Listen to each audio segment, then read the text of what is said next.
রাত্রের খাবার নিয়ে হাজির হয়ে গেছি তোমাদের সামনে। রাত্রের খাবারে কি বানাচ্ছি চলো সেটাই দেখা যাক।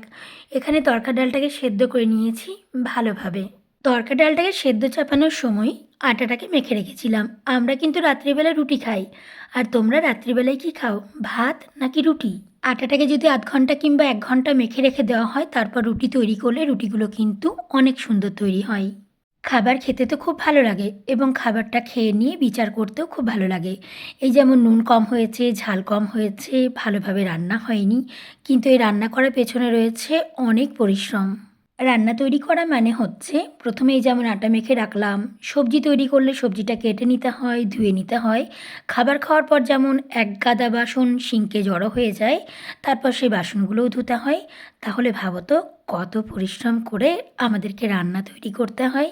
আমাকে বাড়ির সমস্ত কাজ কিন্তু একা হাতেই করতে হয়। রুটিগুলো দেখো একবার কত সুন্দর ফুলে উঠেছে। রুটি বলো কিংবা লুচি, একটু ফুলকো ফুলকো না হলে ঠিক ভালো লাগে না। এই গরমের দিনে রুটি করা হচ্ছে সব থেকে কঠিন কাজ। এই যে গরমে ঘামতে থাকা হয় আর তারপর রুটি তৈরি করলে অনেক কষ্ট লাগে। কিন্তু এখন আমাদের এখানে বেশ কয়েকদিন থেকে একটু ঠান্ডা ঠান্ডা ওয়েদার করেছে, মানে মাঝে মাঝে বৃষ্টি পড়ছে, তাই খুব একটা গরম লাগছে না। তোমাদের ওই দিকের কী খবর, বৃষ্টি পড়ছে নাকি গরম আছে? এখানে প্লেটে দুটো রুটি দিলাম, চলো এবার তরকাটা তৈরি করে নেওয়া যাক। এখানে তরকা তৈরি করার জন্য পেঁয়াজ, রসুন, আদা, ধনেপাতা, টমেটো, লঙ্কা সমস্ত কিছু কেটে রেখেছিলাম। এখানে কড়াইয়ে তেল গরম করে নিয়ে পেঁয়াজ, রসুন, আদা, লঙ্কা ভালোভাবে ভেজে নিতে হচ্ছে। পেঁয়াজ, রসুন, আদা, লঙ্কা সমস্ত ভাজার পর টমেটো দিয়ে দিয়েছি। এবার চলো সব মশলাগুলো দিয়ে দেওয়া যাক এক এক করে। প্রথমে দিয়েছি হালকা করে চিনি, পরিমাণ মতো লবণ, হলুদ আর দিয়েছি তড়কা মশলা। ব্যাস, আর কিছু মশলা কিন্তু দিইনি। এবার সব মশলাগুলো ভেজে নিয়ে সেদ্ধ করে রাখা ডালটাকে দিয়ে দিতে হবে। একটুখানি কষিয়ে নিলে জল দিয়ে দিতে হবে। তারপর রেডি হয়ে যাবে সুন্দর একটা তড়কা। তড়কা রুটি খেতে তোমরা কে কে পছন্দ করো বলো? শুধু কি তড়কা রুটি করছি, আরও একটা খাবার করছি কিন্তু, যেটাই তড়কা রুটির সাথে একদম মানানসই খাবার। এই যে আমার রান্নার ভিডিও তোমরা এত পছন্দ করো, এত সুন্দর সুন্দর কমেন্ট করো, তার জন্য তোমাদের জানাই অনেক ধন্যবাদ এবং আমার তরফ থেকে অনেক অনেক ভালোবাসা। জল ঢেলে একটু ফুটিয়ে নেবার পর এখানে একদম লাস্ট পজিশনে ধনেপাতা দিয়ে দিয়েছি। তরকাতে একটু ধনেপাতা দিলে খেতে কিন্তু অনেক ভালো লাগে। সেই শীতকাল শীতকাল ফিল হচ্ছে এখন।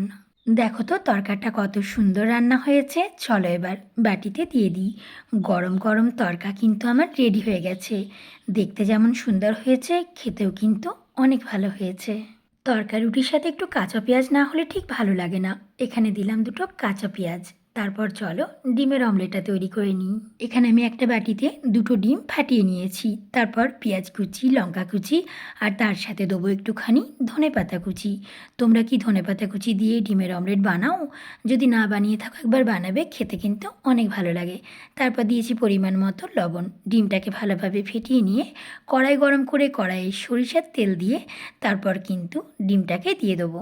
তোমরা কি ডিমের অমলেটে হলুদ দাও? আমরা যখন ছোট ছিলাম তখন কিন্তু আমার মারা হলুদ দিয়ে করতো ডিমের অমলেট। আমি কিন্তু হলুদ দিই না, শুধুমাত্র লবণ ব্যবহার করি। ডিমের অমলেট যখন তৈরি করবে তখন একটু ঢাকনা সহ করবে। ঢাকনা সহ ডিমের অমলেট করলে কি হয় বলো তো? ডিমটা একটু ফুলকো ফুলকো হয়, মানে একটু বেশি বেশি দেখতে লাগে ডিমটা। আমার তো ডবল ডিমের অমলেট রেডি হয়ে গেছে।